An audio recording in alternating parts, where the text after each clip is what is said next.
কন্যা গান দিয়ে সম্প্রতি শ্রোতাদের মন জয় করেছিলেন জনপ্রিয় সঙ্গীত শিল্পী দিলশাদ নাহার কণা। সেই সাফল্যের রেশ কাটতে না কাটতেই তিনি হাজির হলেন আরও এক নতুন ধামাকা নিয়ে। শোনা যান শিরোনামে তার নতুন এই গানটি গত রবিবার বিকেলে KM মিউজিক ইউটিউব চ্যানেলে ভিডিও আকারে প্রকাশ পেয়েছে।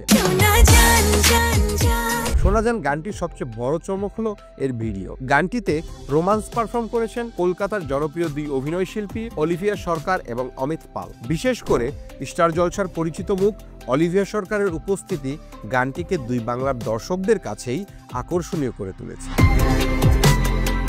প্রযোজক মাহমুদুল হাসান শোভন বলেন, দুই বাংলার শ্রোতাদের কথা মাথায় রেখেই কাজটি করা হয়েছে। আমরা শ্রোতা দর্শকদের বিনোদন দিতে চেয়েছি এবং বিশ্বাস করি সবার ভালো লাগবে। বিভিন্ন মনোরম লোকেশনে গানটির ভিডিও নির্মাণ করেছেন মোহন ইসলাম এবং কোরিওগ্রাফি করেছেন রোহান বেলাল। শোনা যান গানটির মাধ্যমে আবারও একসঙ্গে কাজ করলেন কন্যা গানের সফল জুটি গায়িকা কণা এবং গীতিকার রবিউল ইসলাম জীবন। তাদের এই জুটির প্রতি দর্শকদের আস্থা রয়েছে। তবে এবার নতুনত্বের ছোঁয়া এনেছেন সুরকার ও সঙ্গীত পরিচালক আদিব কবির। তার তৈরি ট্রেন্ডি কথা ও সুরের এই গানটি একটি নিখাত ভালোবাসার গল্পের প্রকাশ করেছে মিউজিক ভিডিওটিতে।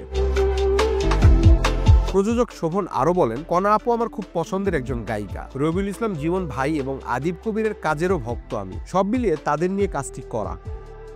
একটি পরীক্ষিত এবং সফল টিমের এই নতুন পরিবেশনাটিও শ্রোতাদের মন জয় করবে বলে আশা করা হচ্ছে।